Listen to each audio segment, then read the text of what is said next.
नागेश्वर की उत्पत्ति तथा महिमा। प्राचीन काल में दारुक नाम का एक दानव हुआ।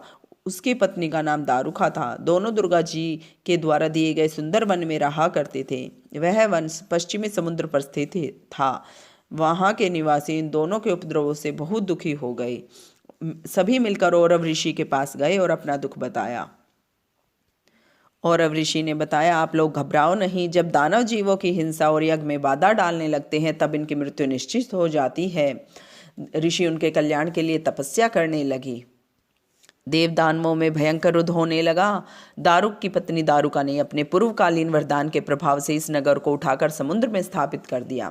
दैत्य लोग सुखपूर्वक वहां निवास करने लगे। एक दिन दारुका समुद्र से निकलकर पृथ्वी पर आई। उसने देखा एक नाव असंख्य मनुष्यों से भरी हुई समुद्र पर तैर रही है।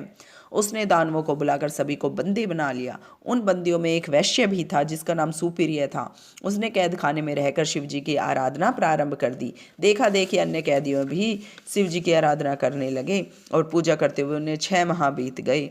एक दिन दारुक के किसी दूत ने उन्हें शिव पूजन करते हुए देख लिया और पूछा कि तुम यह क्या कर रहे हो, नहीं तो हम तुम्हें मार देंगे। वैश्य ने कोई उत्तर नहीं दिया।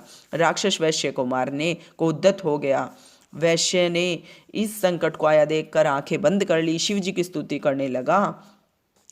भगवान शंकर वहां पर प्रकट हो गए। उन्होंने पशुपतास्त्र से सब दानवों का विनाश कर दिया। इससे वह वन राक्षसों से रहित हो गया। भगवान शंकर ने कहा, अब यहाँ चारों वर्णों के वैदिक धर्मों का पालन करने वाले लोग रहेंगे। यहाँ पर अधर्म का अंत हो गया है।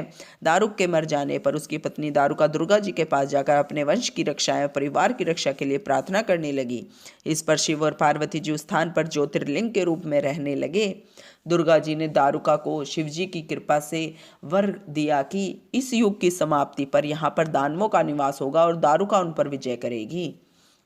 हे मुनियों, वीरसेन नाम का एक राजा बड़ा शिव भक्त था। शिवजी ने वीरसेन से प्रसन्न होकर एक लकड़ी की मछली दी जो रागे से मढ़ी हुई थी।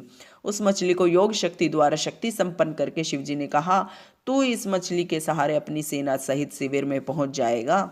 वहां पहुंचकर तू नागेश्वर नामक मेरे लिंग को स्थापित कर उसका पूजन करना। उससे तुझे पाशुपत अस्त्र की प्राप्ति होगी। उस अस्त्र से तू दानवों पर विजय प्राप्त कर लेगा।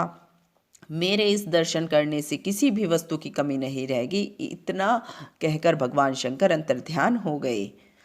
इस प्रकार भगवान शिव से वरदान पाकर वीरसेन दानवों का संहार करने में सफल रहा।